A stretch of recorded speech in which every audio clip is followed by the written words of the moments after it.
अपनी अपनी पत्नियों के बारे में हम सब पतियों की राय क्या है? हम उन्हें चतुर मानते हैं या मूर्ख मानते हैं, नासमझ मानते हैं, अक्षम मानते हैं या अपनी बराबर की भागीदार मानते हैं, क्या मानते हैं? व्हाट्सएप विश्वविद्यालयों के प्राध्यापकों की बात मानी जाए तो सारे लोग अपनी अपनी पत्नियों से बहुत दुखी हैं, बहुत त्रस्त हैं, उनके अत्याचारों से, उनके प्रतिबंधों से, उनकी सजगता, चौकन्नेपन और चतुराई से सब परेशान अपने मन की नहीं कर पाते हैं। एक ने पूछा, शादी से पहले क्या करते थे? चुटकुला कहता है कि सुनने वाले की आंखों में आंसू आ गए। भाई, शादी से पहले सब कुछ अपने मन की कर लिया करता था, अब नहीं कर पाता हूँ। एक स्थिति ये है, हमारी सबकी पत्नियां, कोई भी पत्नियों के नासमझ होने का अभिलेखी प्रमाण कोई नहीं देता है, लेकिन हम भारतीय पति देते हैं। कहाँ देते हैं, ये बताने के लिए ही आज का वीडियो रिकॉर्ड कर रहा हूँ। नमस्कार, मैं विष्णु बैरागी और आप देख रहे हैं मेरा यूट्यूब चैनल बैरागी की बातें। कृपया मेरा चैनल सब्सक्राइब करें, इस वीडियो को लाइक करें, साझा करें, टिप्पणी करें और घंटी का बटन जरूर दबाएं ताकि मेरे हर वीडियो का नोटिफिकेशन आपको फौरन मिल जाए। तो मैं बात कर रहा हूँ पत्नियों की। भारतीय पत्नियां अपने पति की तो छोड़िए, अपने पूरे परिवार की, कुटुंब की कोई भी खामी सार्वजनिक रूप से उजागर नहीं करती हैं। यदि कुछ होता भी है तो बड़े प्रयत्न पूर्वक, बड़ी शालीनता से और दृढ़ता पूर्वक जबड़े भींचकर उन सबका बचाव करती है। पर कोई भी कमी उजागर हो, ऐसा कोई अवसर दुनिया को देती नहीं है। लेकिन इसके समानांतर ये भी है कि अपने अंतरंग हलकों में कभी वो गीत गाने का कोई जमावड़ा हो रहा हो, भजन का जमावड़ा हो रहा हो, उन सब में महिलाएं किस बड़े मजे ले लेकर, चटकारे ले लेकर सुनाती है कि उन्होंने कैसे अपने पति को मूर्ख बनाया, कैसे अपने पति की बदमाशी पकड़ी, कैसे अपने पति को अपने प्रतिबंध से बाहर जाने से रोका और कैसे अपने पति को बांध रखा है। और वो कहती हैं कि मैं मूर्ख बनकर पति को आजीवन मूर्ख बनाए रखती हूँ, कि मैं मूर्ख हूँ, वो समझदार है, और यही मेरी चतुराई है और मेरी इस चतुराई मेरा पति बिल्कुल बंधा हुआ है। लेकिन कुल मिलाकर कोई भी पत्नी अपने पति की अवमानना सार्वजनिक रूप से कभी नहीं करती है। यदि कुछ कमी होती तो ढकती हैं। लेकिन इसके मुकाबले हम पुरुष लोग क्या करते हैं? हम भारतीय पति गर्वपूर्वक कहते हैं, पोस्टर छपवाते हैं, फ्लैक्स लगवाते हैं, पैम्पलेट छपवाते हैं, घोषित करते हैं कि मेरी पत्नी मूर्ख है, नासमझ है, अक्षम है और मुझे इस पर गर्व है।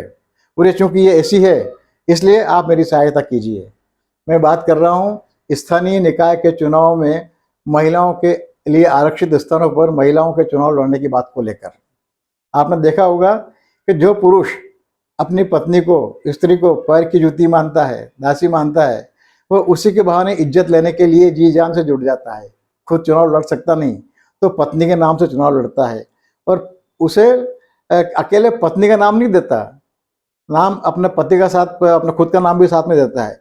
वीणा बैरागी पति विष्णु बैरागी, ये लिखेगा, साथ में फोटो छपवाएगा दोनों का, जोड़े का, और कहेगा कि ये पति पत्नी है, आप इसको वोट दीजिए, काम मैं करूँगा। क्यों? क्योंकि मेरी पत्नी ना समझे, उसमें ये काम करने की, ये प्रशासन चलाने की, लोकतंत्र चलाने की सूझ समझ नहीं है। और इतना ही नहीं, वो ये भी वादा करता है अघोषित रूप से कि मेरी पत्नी के, इसको मैं, ये अभी केवल अभी ना समझ नहीं है, अभी अक्षम नहीं है, मैं वादा करता हूँ कि आगे भी इसे इतना ही अक्षम, इतना ना समझ बनाए रखूँगा और मैं इसे, किसी नाम इसका रहेगा, काम सब मैं करता रहूँगा।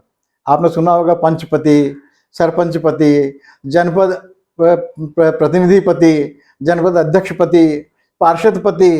अभी तक विधायक पति लोकप्रिय नहीं हुए क्योंकि विधानसभाओं में विधायकों के पतियों को प्रवेश की अनुमति नहीं है, वरना उनका बस चलता तो वहां पर भी वो प्रवेश कर जाते और अपनी पत्नियों को बैठने नहीं देते। लेकिन पदपतियों के इस जमाने में महिलाएं आगे बढ़ना चाहकर भी हम पुरुषों के कारण बढ़ नहीं पाती। और ये हमारा, हम जैसे कि एक विडंबना देखिए हमारे लोकतंत्र की, हमारे समाज की, कि हम अपनी पत्नी के, अपनी महिलाओं के नासमझ होने पर, उनके अक्षम होने की जग जाहिर मुनादी करते हैं, प्रचार करते हैं, नाम फोटो समेत, और कहते हैं ये ना समझे, आप मुझे भरोसा करो, मैं सब काम करूंगा, इसलिए मेरी पत्नी को जिताओ कि आपको केवल इसका नाम रहेगा, काम सब मैं करूंगा। और अघोषित रूप से वो ये वादा भी करता है कि जब तक ये पद पे बनी रहेगी तब तक मैं इसे समझदार नहीं होने दूंगा, इसे सक्षम नहीं होने दूंगा, इसे लोकतंत्र के संचालन की प्रक्रिया का जानकारी नहीं होने दूंगा, इसको प्रशिक्षित नहीं करूंगा। और आप इस तरह से लोकतंत्र चलाते रहिए। हम बड़े पाखंडी लोग हैं। हमारे यहाँ कहते हैं हम लोग, यत्र नार्यस्तु पूज्यन्ते तत्र रमन्ते देवा।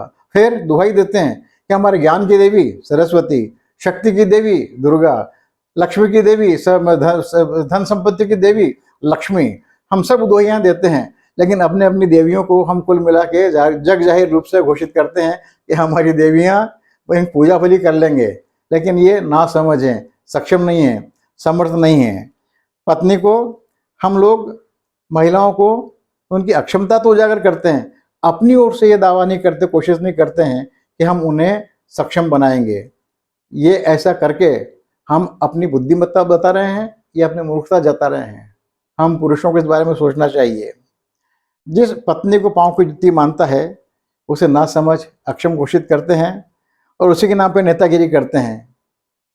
मैं जानना चाहता हूँ, अब तो आप भी जानना चाहते होंगे, क्या हमारा ये व्यवहार ठीक है अपनी पत्नी के प्रति नहीं, समूची नारी जाति के प्रति?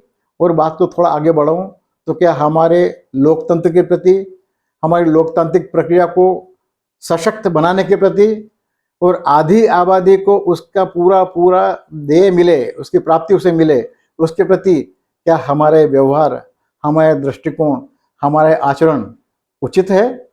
शायद आप भी कहेंगे नहीं, बिल्कुल नहीं। विचार कीजिए, एक सवाल छोड़ रहा हूँ, हम पुरुष हैं या कापुरुष? धन्यवाद, नमस्कार, मैं विष्णु बैरागी।